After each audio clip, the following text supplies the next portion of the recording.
दोन 2006ला मालेगाव जो साखळी बॉम्ब ब्लास्ट झाला कब्रस्तानजवळ आणि टावरजवळ, याच्यात साधारण 37-38 लोकांचा नाहक बळी गेला, 300 लोक जखमी झाले आणि त्याच्यानंतरही आजही लोक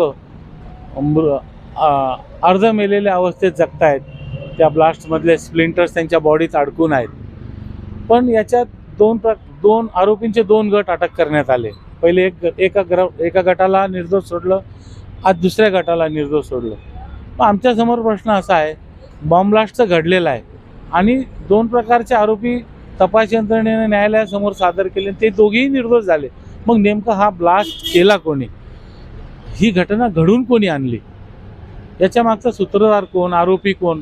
मग आमचं हे यंत्रणेचं फेल्युअर आहे.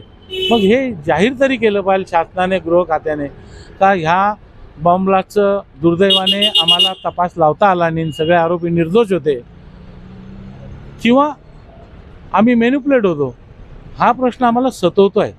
त्या जखमांपेक्षा एक नवीन जखम ही होती का सगळेच आरोपी निसटून सुटत आहेत. मग आमच्या शहरावर हा ब्लास्ट घडवला कोणी, केला कोणी?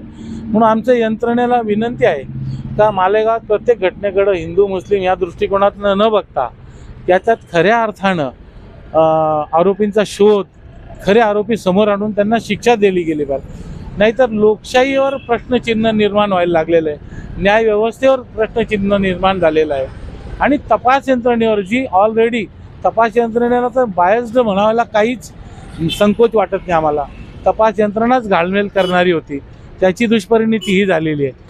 परंतु सन्माननीय न्यायालयाला विनंती आहे तर खऱ्या आरोपींचा शोध घेण्यासाठी न्यायालयाने आपल्या ताकदीचा, कायद्याचा वापर करावा आणि खरे आरोपी जनतेसमोर आणावेत आणि तेव्हाच या मृतात्म्यांना खऱ्या अर्थाने श्रद्धांजली ठरेल. नाही तर मोलाचाच भात मोलाचीच कडी, काही अर्थ राहणार नाही या गोष्टीला.